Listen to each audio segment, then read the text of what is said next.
आपको क्यों देखते हैं लोग ज्यादा? क्योंकि आप तथ्यात्मक रूप से सही बात करते हो, सच बोलते हो, बिना किसी ग्रोक के, बिना किसी आपके पास संसाधन के आप लोगों को लाखों लाखों की संख्या में क्यों देखते हैं लोग? तो ये सच जो है ना, जमीन फाड़ के बाहर होता है। मोदी जी का तो सारा का सारा झूठ ही है ना सब। कुछ दिनों में देखेंगे कि आप ग्रोक मोदी जी के हक में भी बोलने लगेगा। ग्रोक इशू नहीं है, सच्चाई और झूठ इशू है, जो कि तथ्यात्मक रूप से टेस्ट की जानी चाहिए। शिवाजी बहादुर थे तो वो थे, इसलिए बहादुर माना जाता है उन्हें। अगर वो नहीं होते तो नहीं माना जाता। तो लेकिन जो लोग उनके कंधे तक भारतीय जनता पार्टी जिसको चाहती थी, जैसे चाहती थी, जो चाहती थी वो बुलवा देती थी। अगर कोई भारतीय जनता पार्टी के खिलाफ जाता था तो उसके घर पर ED, IT cell, income tax, इस तरह की रेडें पड़ना शुरू हो जाती थी। लेकिन अब खुलकर भारतीय जनता पार्टी के खिलाफ एक ऐसी चीज एक्टिव कर दी गई है दोस्तों, जो दो टूक जवाब दे रही है और सीधे तौर पर कह दिया गया है कि हम पूरे भारतीय जनता पार्टी को कोर्ट के अंदर घसीटेंगे। उसके बाद से दावा किया जा रहा है कि मोदी जी भी भाग खड़े हुए। दोस्तों, सुप्रीम कोर्ट के वकील, वरिष्ठ वकील है दोस्तों महमूद पराचा, हमारे साथ मौजूद हैं, जिनकी रिपोर्ट मैं आप लोगों के सामने रखूंगा। और देखिएगा किस तरह से यहां पर एक ऐसा कट्टर दुश्मन जो खुलकर अपना जवाब दे रहा है, लेकिन भारतीय जनता पार्टी या मोदी जी, गृह मंत्री अमित शाह उसका कुछ भी नहीं कर पा रहे। दोस्तों, अगर उसको धमकी भी दे रहे हैं तो सीधे तौर पर उनको पलटवार मिल रहा है कि हम तुम्हें कोर्ट के अंदर घसीटेंगे अगर तुमने हमारे ऊपर कोई भी एक्शन लिया। तो क्या कुछ खबर सामने निकल के आ रही है? हमारे साथ वरिष्ठ पत्रकार मौजूद हैं, आप उनकी इस रिपोर्ट को देखिए। आपको क्यों देखते हैं लोग ज्यादा? क्योंकि आप तथ्यात्मक रूप से सही बात करते हो, सच बोलते हो, बिना किसी ग्रोक के, बिना किसी आपके पास संसाधन के आप लोगों को लाखों लाखों की संख्या में क्यों देखते हैं लोग? तो ये सच जो है ना, जमीन फाड़ के बाहर होता है। मोदी जी का तो सारा का सारा झूठ ही है ना सब। कुछ दिनों में देखेंगे कि आप ग्रोक मोदी जी के हक में भी बोलने लगे। ग्रोक इशू नहीं है, सच्चाई और झूठ इशू है, जो कि तथ्यात्मक रूप से टेस्ट की जानी चाहिए। शिवाजी बहादुर थे तो वो थे, इसलिए बहादुर माना जाता है उन्हें। अगर वो नहीं होते तो नहीं माना जाता। तो लेकिन जो लोग उनके कंधे पे चढ़ के या उनका नाम इस्तेमाल करके बहादुर बनना चाहते हैं, वो बहादुर नहीं है। खुद कुछ कारनामा करके दिखाना पड़ेगा उनकी तरह। ये मजलूम मुसलमानों को, मजलूम शेड्यूल कास्ट लोगों को, कमजोर लोगों को मार पीट के अपने आप को शिवाजी का वंशज बनाना शिवाजी की बेइज्जती है। चाइना से धरती ली भारत की मानसरोवर समेत, तो वो आखिरी जो बादशाह थे ना, वो औरंगजेब साहब थे। अब बताओ मोदी जी लेंगे वापस 4,500 किलोमीटर जगह? पूछो तो औरंगजेब कौन है, इनको ये पता होना चाहिए। मोदी जी कैसी कैसी बातें नहीं करते, कुत्ते के पिल्ले और ये सब करते हैं, नहीं करते हैं?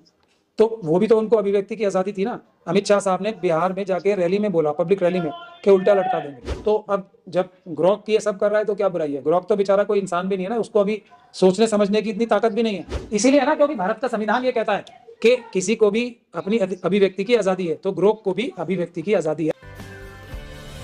अभी जो है सरकार की और जो मोदी जी के भक्त हैं उनके समर्थन है, उनकी जो है पोल खोलने के लगे हुए रहते हैं। लेकिन मार्केट में, सोशल मीडिया पे एक चिड़िया आई है ग्रोक नाम की, वो जो है लगातार मोदी सरकार के जितने भी एजेंडे हैं उसको जो है ध्वस्त कर रही है। और कुछ आरोप ये भी लग रहा है कि आने वाले वक्त में, आने वाले दिनों में जो है सरकार उसके ऊपर जो है पाबंदी लगा देगी। आप किस तरीके से देख रहे हैं सर? उसको देखिए, एक आईना है, और हालांकि इतना साफ दिखाने वाला आईना भी नहीं है, बहुत ही अभी सुपरफिशियल रिसर्च ही कर पाता है वो। तो लेकिन वो जो भी सर्च करता है वो इंटरनेट से ही या www से सर्च करके वो सिर्फ निष्कर्ष दिखाता है। अब मोदी जी का तो सारा का सारा झूठ ही है ना सब।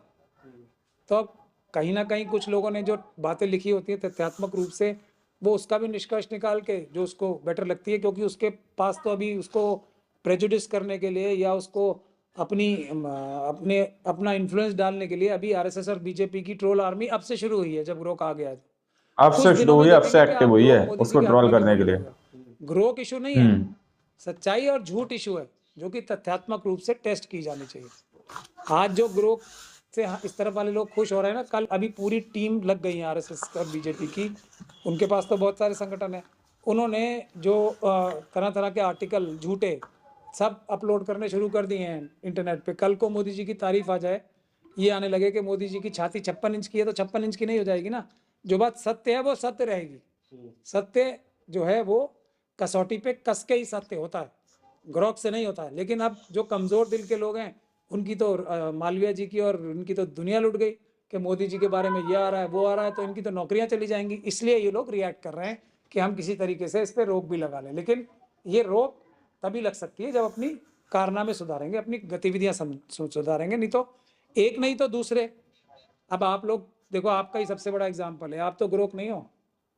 आप लोगों को देश की जनता बगैर किसी बड़े बड़े जो टीवी चैनल्स है जिन्हें मैं क्रिमिनल्स मानता हूँ, और ये सबको तो छोड़ देते हैं। जो दूसरे भी लोग हैं जो इस तरफ से हैं, जो मोदी जी की तरफ नहीं दिखते हैं, वैसे लोग भी हैं जो इतने पैसे खर्च करके अपने जो व्यूअरशिप बढ़ा पाते हैं। आप लोग एक एक दो दो आदमियों की टीम है आपकी, आपको क्यों देखते हैं लोग ज्यादा? क्योंकि आप तथ्यात्मक रूप से सही बात करते हो, सच बोलते हो, बिना किसी ग्रोथ के, बिना किसी आपके पास संसाधन के आप लोगों को लाखों और लाखों बिना की किसी संख्या में क्यों भेदभाव देखते के, हैं? बिना किसी डर के, तो ये जिस सच तरह जो से है हम सभी बेबाकी बाहर साहब के गया। सामने वीडियोस रखते हैं शिवाजी और आप बहादुर लोग थे हमें तो देखते हैं। थे, इसलिए बहादुर माना जाता है उन्हें।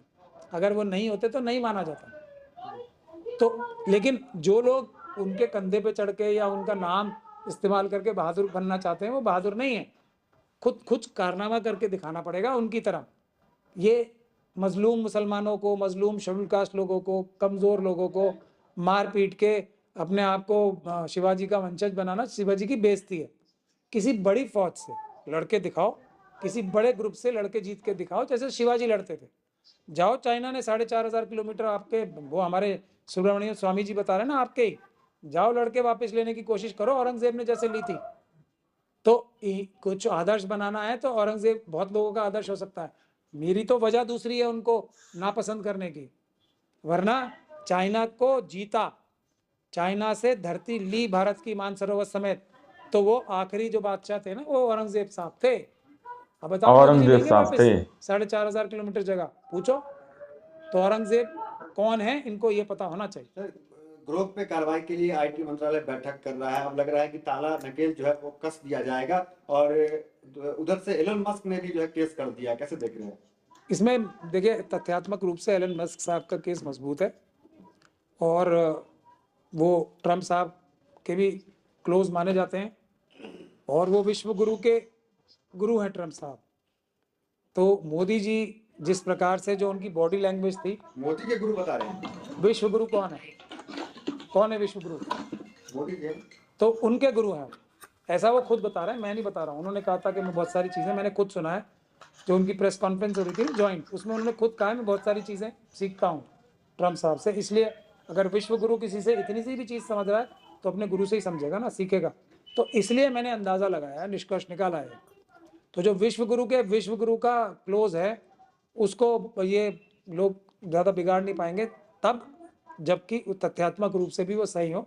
भारत का संविधान किसी को भी निष्पक्ष रूप से कोई भी बात कहने के लिए आज़ादी देता है, किसी की अभिव्यक्ति की आज़ादी को प्रमोट करता है, और यही केस उन्होंने डाला है। तो मेरे ख्याल से वो कर्नाटक हाईकोर्ट में वो केस जीत भी जाएंगे। मामला इतना संगीन है कि ग्रुप जो है एलन मस्क का, वो गाली तक इस्तेमाल कर रहा है, लेकिन एलन मस्क जो है वो एक आर्टिकल ट्वीट करते हैं और उस पर हंसते हैं। तो ये कैसा है? एक तरफ भारत सरकार जो है मामले को गंभीरता से ले रही है और एलन मस्क हंस रहे हैं। तो अब आप समझिए ना, ये खुद मोदी जी कैसी कैसी बातें नहीं करते, कुत्ते के पिल्ले और ये सब करते हैं, नहीं करते हैं? तो वो भी तो उनको अभिव्यक्ति की आज़ादी थी ना। अमित शाह साहब ने बिहार में जाके रैली में बोला, पब्लिक रैली में, कि उल्टा लटका देंगे। वो भी तो उनकी अभिव्यक्ति की आज़ादी थी ना, उन्होंने बोला। तो अब जब ग्रोक की ये सब कर रहा है तो क्या बुराई है? ग्रोक तो बेचारा कोई इंसान भी नहीं है ना, उसको अभी सोचने समझने की इतनी ताकत भी नहीं है। ये तो इंसान के रूप में तो है ना, विश्व गुरु हैं और एक हमारे चाणक्य हैं।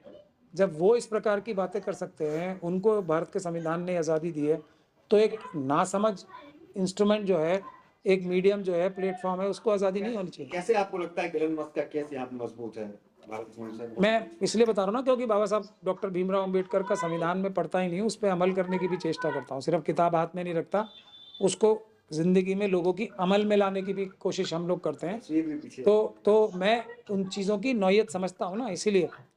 तो इसीलिए हम लोग थोड़े अच्छे ठीक ठाक वकील भी माने जाते हैं, जबकि हम सीनियर वकील भी नहीं हैं। तो आप लोग समझ सकते हैं ना कि भारत में किसी को भी बराबर माना गया। एक वोट का अधिकार बाबा साहब ने इसीलिए दिया सबको, और किसी को भी बोलने की भी आज़ादी। केस कैसे हाँ, मजबूत है एलन मस्क का? इसीलिए है ना, क्योंकि भारत का संविधान ये कहता है कि किसी को भी अपनी अभिव्यक्ति की आज़ादी है। तो ग्रोक को भी अभिव्यक्ति की आज़ादी है, ट्विटर को अभिव्यक्ति की आजादी है, और वो निष्पक्ष कोई भी तरीके व्यक्ति से जवाब भी ट्विटर दे का रहा है ग्रोक। माध्यम यूज करके कोई भी बात कह सकता है। अगर वो कोई अपराध करता है, उसकी बात में कोई अपराध बनता है, तो उसके खिलाफ कानूनी कार्रवाई हो सकती है, लेकिन उसको बोलने से नहीं रोका जा सकता। लेकिन उसी आजादी का इस्तेमाल तो जो है कुणाल कामरा ने भी किया था। तो जहाँ पे उनका शो हुआ तो उस पूरे स्टूडियो को जो है तोड़ फोड़ किया गया है। हाँ तो वो देख लीजिए ना, उसके ऑडिटोरियम को। उनके खिलाफ उन्होंने झूठा ही केस सही लेकिन कर दिया ना कुणाल कामरा के खिलाफ। अब आप वही बात बता रहे हैं कि जो मनुवादी मानसिकता के लोग हैं, जो भारत के संविधान को तोड़कर मनुस्मृति लागू करना चाहते हैं, देश को तोड़कर हिंदू राष्ट्र बनाना चाहते हैं, उनकी बात कर रहे हैं। तो अब जब फडणवीस साहब ने शिंदे साहब के वरदस्त प्राप्त है, जब भी तो ऐसी बदतमीजी कर पा रहे हैं, वरना मुंबई पुलिस क्या ऐसे चूड़ियां पहन के बैठी है? 2 मिनट में सीधा कर देगी मुंबई पुलिस ऐसे गुंडों को। अरे सीएम का अपमान हुआ है। तो सीएम का अपमान हुआ है तो उसके लिए गुंडे भेजे जाएंगे क्या? लेकिन अभी बताओ ना। इस तरीके से शब्द इस्तेमाल करना कि गाना के जरिए से कि मेरी नजर से देखो तुम गद्दार नजर आए। उन्होंने तो मेरे ख्याल से किसी का नाम लिया नहीं था, लेकिन हाँ वो चोर की दाढ़ी में तिनका एक बात है जो वो उनको लगा कि ये सारी बातें तो मुझ पे ही फिक्स हो रही हैं। हालांकि थाने जैसे जगह पे तो लाखों लोग रहते हैं, लाखों लोग दाढ़ी भी रखते हैं, लाखों लोग चश्मा भी लगाते हैं और बहुत सारे लोग रिक्शा भी चलाते हैं। और फडणवीस साहब तो चीफ मिनिस्टर है ना, सांकेतिक रूप से तो उनकी गोदी में बहुत सारे लोग बैठते ही होंगे ना जिनकी वो बच्चों की मदद करते होंगे। तो उन्होंने अपने ऊपर क्यों ले ली बात? मतलब उन्होंने तो ठप्पा लगा दिया कि मैं ही हूँ वो। तो गलती किसकी है इसमें? कुणाल कामरा की है, शिंदे साहब की है, फडणवीस साहब की? ये बताओ मुझे। किसकी गलती? बात सही है क्योंकि नाम तो लिया नहीं गया था। कुणाल कामरा ने किसी का नाम नहीं लिया था। मेरे ऊपर ही फिक्स हो रहे हैं। लेकिन एफआईआर उन पे नहीं हुआ, कार्यकर्ताओं पे जिन्होंने स्कूल को तोड़ा वहां पर। आपने सारी कहानी सुन ली फिर आपको समझ में नहीं आई? वो लोग ने तो करवाया है ना एफआईआर।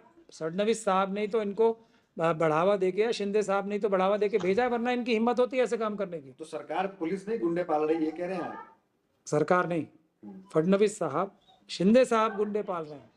सरकार में चीफ मिनिस्टर के पद में और एक व्यक्ति में फर्क होता है। अगर शिंदे साहब और फडणवीस साहब संवैधानिक रूप से कार्य करेंगे उस चेयर पे बैठ के, तब वो सीएम होते हैं।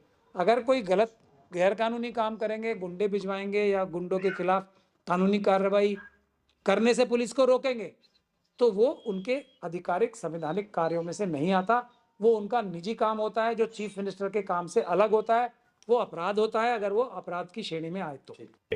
दोस्तों आप लोगों ने इस वीडियो को शुरू से आखिर तक देखा। वीडियो के अंदर साफ तौर पर बात की गई है कि ट्विटर यानी कि जिसको आप एक्स के नाम से जानते हैं, एक्स पर एआई पूरी तरह से आ चुका है। ग्रोक का तीसरा वर्जन जिससे सवाल पूछे जा रहे हैं, सवाल किए जा रहे हैं और वो उसका सही और सटीक जवाब दे रहा है दोस्तों।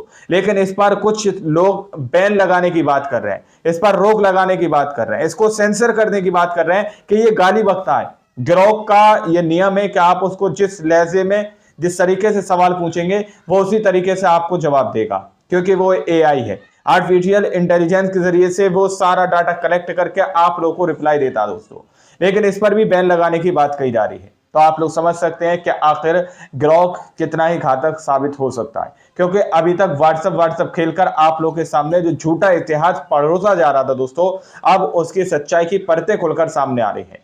अब आप लोगों ने इस पूरी रिपोर्ट को देखा सुना, आप लोग इस रिपोर्ट के बारे में क्या सोचते हैं, क्या समझते हैं? अपनी राय कमेंट सेक्शन में जरूर दीजिएगा। इन तक वीडियो में जब तक के लिए जय हिंद, जय भारत।